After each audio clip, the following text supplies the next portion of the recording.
सात संगत जी, बड़े प्यार के साथ कहना धन निरंकार जी। सात संगत जी,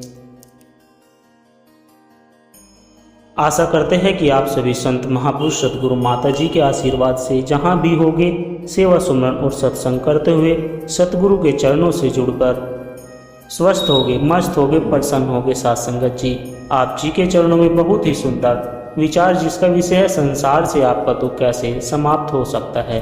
सात संगत जी, आशा है परवान करे और ध्यान से सुने। सात संगत जी, संत और देवता। सात संगत जी, एक ऐसे ही संत हुए जो बड़े ही सदाचारी और लोक सेवी थे। उनके जीवन का मुख्य लक्ष्य परोपकार करना था। एक बार उनके आश्रम के निकट से देवताओं की टोली जा रही थी। संत आसन जमाए साधना में लीन थे। सात संगत जी, उन्होंने आंखें खोली तो देखा कि सामने देवतागण खड़े हैं। संत ने उनका अभिनंदन करके उन सभी को आसन दिया। सात संगत जी, उनकी खूब सेवा की। देवतागण उनके इस व्यवहार और उनके परोपकार के कार्य से प्रसन्न होकर उनसे वरदान मांगने के लिए कहने लगे। संत ने आदरपूर्वक कहा सात संगत जी की, हे देवगण, मेरी कोई इच्छा नहीं, आप लोगों की दया से मेरे पास सब कुछ है। सात संगत जी, देवतागण बोले, आपको वरदान तो मांगना ही पड़ेगा क्योंकि मेरे वचन किसी भी तरह से खाली नहीं जा सकते। तब सात संगत जी संत बोले कि हे देवतागण, आप तो सब कुछ जानते हैं, आप जो वरदान देंगे वह मुझे सहर्ष स्वीकार हो जाएगा। देवगण बोले, जाओ तुम दूसरों की भलाई करो, तुम्हारे हाथों दूसरों का कल्याण हो। सात संगत जी संत ने कहा, महाराज यह तो बहुत कठिन कार्य है। देवगण बोले, कठिन में क्या कठिन है? संत ने कहा, मैंने आज तक किसी को भी दूसरा ही नहीं समझा, फिर मैं दूसरों का कल्याण कैसे कर सकूंगा। सात संगत जी, सभी देवतागण संत की यह बात को सुनकर एक दूसरे का मुंह देखने लगे। अब उन्हें ज्ञात हो चुका था कि यह एक सच्चा संत है। सात संगत जी, देवगण ने अपना वरदान को दोहराते हुए कहा कि हे संत, अब आपकी छाया जिस पर पड़ेगी उसका कल्याण होगा। संत ने आदर्श से कहा कि हे देवगण, हम पर एक और कृपा करें कि मेरी वजह से किस की भलाई हो रही है इसका पता मुझे न चले, नहीं तो इससे उत्पन्न अहम मुझे पतन के मार्ग पर ले जाएगा। सात संगत जी, देवगण संत के इस वचन को सुनकर अभिभूत हो गए। परोपकार करने वाले संत के ऐसे विचार ही होते हैं। सात संगत जी, संत मत विचार। यदि परोपकार का यह विचार लोगों के समझ में आ जाए तो पूरे संसार कभी भी दुखी नहीं होगा। सात संगत जी, नहीं, ना ही कभी गरीबी रहेगी, कभी अभाव और शिक्षा की कमी नहीं होगी। ऐसा नहीं है कि ऐसे लोग वर्तमान समय में नहीं हैं। ऐसे लोगों सात संगत जी, ऐसे लोग तो अभी भी है जिन्होंने लोक कल्याण के बहुत सारे कार्य किए हैं और कर रहे हैं, लेकिन उनकी संख्या बहुत कम है। सात संगत जी, इसलिए जितना हो सके हम दूसरों की भलाई कर सके और सतगुरु के आशीर्वाद के पात्र बन जाए। सात संगत जी, पछतावा अतीत बदल नहीं सकता और चिंता भविष्य संवार नहीं सकती। प्रभु में आस्था रखते हुए वर्तमान का आनंद लेना ही जीवन का सच्चा सुख है। सात संगत जी, मेरी यादों में तुम हो या मुझ में ही तुम हो, मेरी यादों में तुम हो या मुझ में ही तुम हो, मेरे ख्यालों में तुम हो या मेरे ख्याल ही तुम हो। दिल मेरा धड़क के पूछे बार बार एक ही बात, मेरी जान में तुम हो या मेरी जान तुम हो। सात संगत जी, गुरु नानक जी महाराज एक बार भाई मर्दाना के साथ एक जंगल से होकर गुजर रहे थे। सात संगत जी, उन्हें वहां लुटेरों ने घेर लिया। वे बोले, अपना सभी कीमती सामान हमें दे दो, नहीं तो आपको कत्ल कर देंगे। सात संगत जी, फकीरों के पास फकीरी के सिवा क्या ही होता है। गुरु नानक जी बोले, भाई जो धन हमारे पास है उसे आप लूट नहीं सकते हो। लुटेरे बोले, अगर लूट नहीं सकते तो हम आपका कत्ल करके आपकी लाशों से वो धन पा लेंगे। इतना कहकर वे गुरु नानक साहब का कत्ल करने के लिए तैयार हो गए। सात संगत जी, तब गुरु नानक देव साहब जी बोले, ठीक है भाई, हमें कत्ल कर दो, लेकिन हमारी इच्छा, हमें कत्ल करने के बाद हमारा शरीर अग्नि पेट कर देना। इतने बियाबान जंगल में आग कहाँ से लाए लुटेरों ने यह सवाल गुरु नानक देव साहब जी से किया। गुरु नानक देव साहब ने कुछ दूर जलती हुई एक चिता की तरफ इशारा किया। साथ संगत जी, लुटेरों का सरदार अपने कुछ साथियों के साथ उधर गया तो देखा कि चिता के निकट देवदूतों और यमदूतों के बीच बहस चल रही थी। यमदूतों ने कहा कि इस चिता की आत्मा नरक गर्मी है, इसने इस धरा पर असंख्य पाप किए हैं, हमें इसे नरक लेकर आने का हुक्म हुआ है। साथ संगत जी, देवदूत बोले, यह ठीक है कि यह आत्मा नरक गर्मी थी, लेकिन इसकी चिता की तरफ गुरु नानक देव साहब ने इशारा किया है, इसके पाप उन्होंने माफ़ कर दिए हैं, अब यह अपने धाम को जाएगा। लुटेरों के सरदार ने जब यह सुना तो मन में सोचा कि जिस फकीर की एक उंगली के इशारे से दरगाह के गुनाहों से भरे कागज फाड़ दिए जाते हैं, साथ संगत जी, हम ऐसे गुरु का कत्ल करने की सोच रहे हैं। इतना सोचकर वह अपने सभी साथियों के साथ धन्य गुरु नानक साहब जी के चरणों में नतमस्तक हो गया। साथ संगत जी, उनके कर्जदार और वफादार रहिए जो आपके लिए अपना वक्त देते हैं, क्योंकि अंजाम की खबर तो कण को भी थी पर बात निभाने की थी। तो आशा करते हैं साथ संगत जी कि आप सभी संतों को आज की यह टॉपिक जरूर पसंद आई होगी। साथ संगत जी,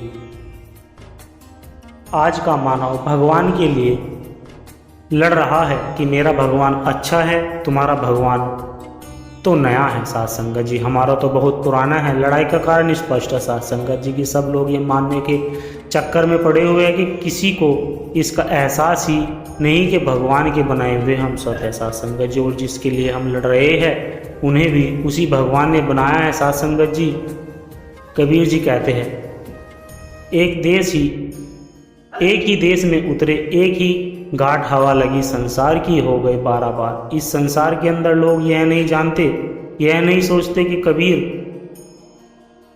कबीर एक है, कबीर कुआं एक है, पानी भरे अनेक, भांडे का ही भेद है, पानी सब में एक। हम पंच बच्चे हैं, तेरी शकल अलग है, तेरी शकल अलग है, पर बाप तो हमारा एक ही है। साथ संगत जी, जब बाप में ही संदेह हो गया हो तो क्या रह गया। चलती चक्की देख दिया कबीरा रोए, 2 बटन के बीच में साबुत बचाना कोई। साथ संगत जी, यह संसार चक्की है, धर्म की चक्की चल रही है और तुम पीछे जाओगे। हम नहीं चाहते कि तुम पीछो। इस बात को समझो कि तुम और कोई नहीं, इसके बनाए हुए हो, तुम भी इसके बनाए हुए। साथ संगत जी, और हम भी इसी के बनाए हुए। साथ संगत जी, कबीरदास जी ने इसीलिए तो कहा है कि कस्तूरी कुंडली बानवाही, यानी कि हमारी हालत उसी हिरन की तरह जो अपनी नाभि में कस्तूरी होने के बाद भी बेखबर। हमें इस बात को समझना चाहिए और भगवान को अपने ही भीतर खोजना चाहिए। परम पिता परमात्मा निरंकार श्रेष्ठ है। साथ संगत जी, यह अंतर्यामी है। साथ संगत जी, संतों महापुरुषों ने सुमरन करने का बहुत ही सुंदर ढंग बताया। साथ संगत जी, हम कैसे सुमरन करने की आदत डाल सकते हैं। सुमरन की आदत डालने के लिए हमें क्या करना चाहिए। इस तरह समय बीत जाएगा और सुमरन हो जाएगा। साथ संगत जी, इस पर यह हमें कतई नहीं करना। इस मिश्रण के लिए हमें वक्त नहीं मिलता। साथ संगत जी, हम किसी न किसी बहाने सिमरन ही करते रहना चाहिए। साथ संगत जी, जैसे कि आपके घर में 10 सीढ़ियाँ हैं, सीढ़ियों की संख्या कम या अधिक भी हो सकती है। प्रत्येक सीढ़ी चढ़ते हुए उतरते वक्त बार बार सुमरन करते रहना चाहिए। साथ संगत जी, गाड़ी चलाते वक्त की रेड लाइट पर खड़े हैं, परेशान होने से अच्छा है कि हम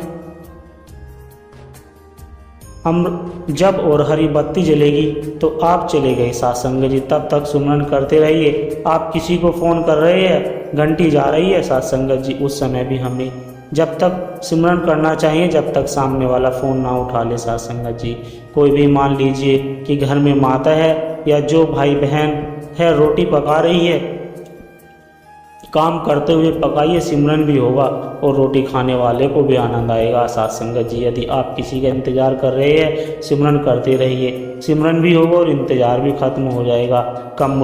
कब मुलाकात में बदल जाएगा आपको पता ही नहीं चलेगा। साथ संगत जी, यानी कि जीवन की हर छोटी बड़ी घटनाओं को सिमरन के साथ जोड़ दे। एक दिन आप देखोगे कि ऐसे ही आपकी आदत बन जाएगी। साथ संगत जी,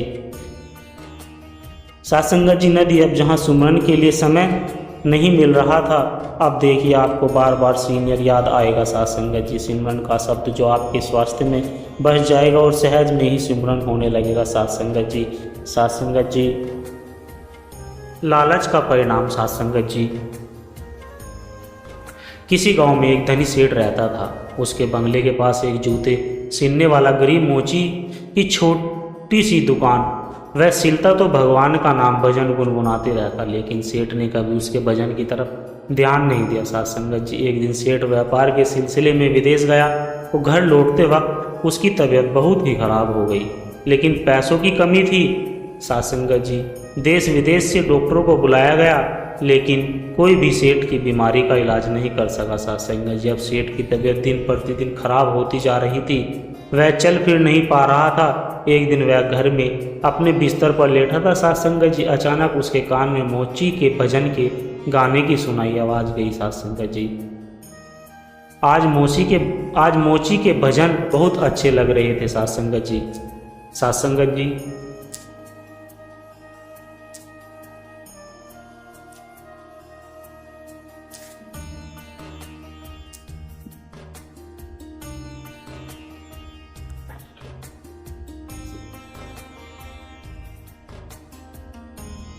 कुछ ही देर में सेठ इतना मंत्रमुग्ध हो गया कि उसे ऐसा लगा जैसे वे साक्षात परमात्मा से मिलन कर रहा हो। मोची के भजन सेठ को उसकी बीमारी से दूर लेते जा रहे थे। साथ संगत जी, कुछ ही देर के लिए सेठ भूल गया कि वह बीमार है। उसे अपार आनंद की प्राप्ति हुई। कुछ दिन तक यही सिलसिला चलता रहा। साथ संगत जी, अब धीरे धीरे सेठ के स्वास्थ्य में सुधार आने लगा। एक दिन उसने मोची को बुलाया और कहा, मेरी बीमारी का इलाज बड़े बड़े डॉक्टर नहीं कर पाए, लेकिन तुम्हारे भजन ने मेरा स्वास्थ्य सुधार दिया। ये लो 1000 इनाम। मोची खुश होते हुए पैसे लेकर चला गया। साथ संगत जी, लेकिन उसी रात मोची को बिल्कुल नींद नहीं आई। वह सारी रात यही सोचता रहा कि इतने सारे पैसे को वह कहाँ छुपाएगा और इनसे क्या खरीद ले। साथ संगत जी, इसी सोच की वजह से वह इतना परेशान हुआ कि अगले दिन काम पर भी नहीं जा पाया।